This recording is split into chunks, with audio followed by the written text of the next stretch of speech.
O que é que ele nos fala aqui? A física já nos mostra isso. Tudo que me desejares, que Deus te dê em dobro. A gente ouve essa frase comumente, né? E ela é mais verdadeira do que se pode imaginar. Todas as energias semelhantes se aglutinam, tendem a se aglutinar. Então, por exemplo, eu estou tendo pensamentos ruins com determinada pessoa. Com a Márcia lá. Ela fez alguma coisa que na minha avaliação foi ruim e eu fiquei magoado com o que ela falou e eu comecei a ficar com raiva, fiquei querendo me vingar, ela me humilhou e tal, e agora e aquilo foi crescendo e eu não cuidei e eu deixei isso tomar conta do meu pensamento. Acabei ficando com muita raiva e essa raiva me fez desejar o mal dela. Só que ela nem se deu conta do que ela fez. Ela está noutra, como se diz, né? Está noutra frequência. Ela falou algo que eu não estava bem, entendi errado, mas ela não. O que acontece com com esse meu desejo de fazer o mal para ela, com esses meus pensamentos ruins que eu lanço sobre ela? Como ele não encontra ressonância nela, porque ela está numa outra frequência, isso volta para mim, reunindo no caminho todas as energias de mesma frequência, aglutinando, então volta dobrado. Volta com uma potência, vamos dizer assim, dobrada, porque juntou no meio do caminho. É isso que ele fala quando aqueles que se assemelham se juntam, né? Vamos lá. Ah, realmente, ela é culpada. Nossa, ela não podia ter feito isso com o Júnior. Não. E aí começa uma multidão de pessoas. Imaginem, por exemplo, figuras públicas. A carga que recebem de uma multidão, muitas vezes induzidas ao erro, né?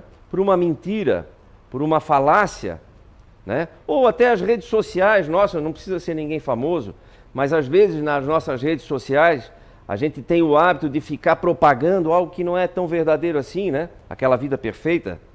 E aí imagina essa vida perfeita, sempre todas as postagens são de vida perfeita. Estou dando um exemplo. E aí quem não está muito bem do outro lado não recebe aquilo com bons olhos, com um bom coração, melhor dizendo, né? E acaba me atirando flechinhas, querendo me atingir. Nossa, é mentira, eu conheço ele, não é assim, né? E aí se eu multiplico isso por um número grande de pessoas, olha a carga que eu atraio para mim de energias indesejáveis, né? Desnecessário, completamente desnecessário. Mas vamos lá. Isso só para exemplificar o que Emmanuel dizia ali. O tema, propriamente dito, diz o seguinte: isso consta no Evangelho segundo o Espiritismo, que, importante que se diga, é uma obra básica do Espiritismo, aonde os espíritos elevados têm uma equipe grande de espíritos elevados que psicografou diversas mensagens, porque foi considerado que chegou o tempo certo para revelar muitas coisas que, por exemplo, Jesus disse lá atrás para aquele povo atrasado, mas que não tinha condições de compreender diretamente a razão. Por isso que ele falava por parábolas, né? Usava de alegoria para poder se fazer entender. Então os espíritos reunidos, então, começaram a explicar de um modo direto como e o que ele quis dizer. Então, no capítulo 10 do Evangelho segundo o Espiritismo diz o seguinte: reconciliar-se com seus adversários. Reconciliai-vos o mais cedo, isso aqui é uma passagem bíblica, o mais cedo possível com o vosso adversário, enquanto estiverdes com ele a caminho, para que não suceda que o vosso adversário vos entregue ao juiz, e que o juiz vos leve ao ministro da Justiça e que sejais mandado para a prisão. Eu vos digo em verdade que não saireis de lá enquanto não houverdes pago até o último ceitil. E aí eles explicam, os espíritos superiores. Há na prática do perdão, assim como na do bem, geralmente, além do efeito moral, também um efeito material. Sabemos que a morte não nos livra dos inimigos.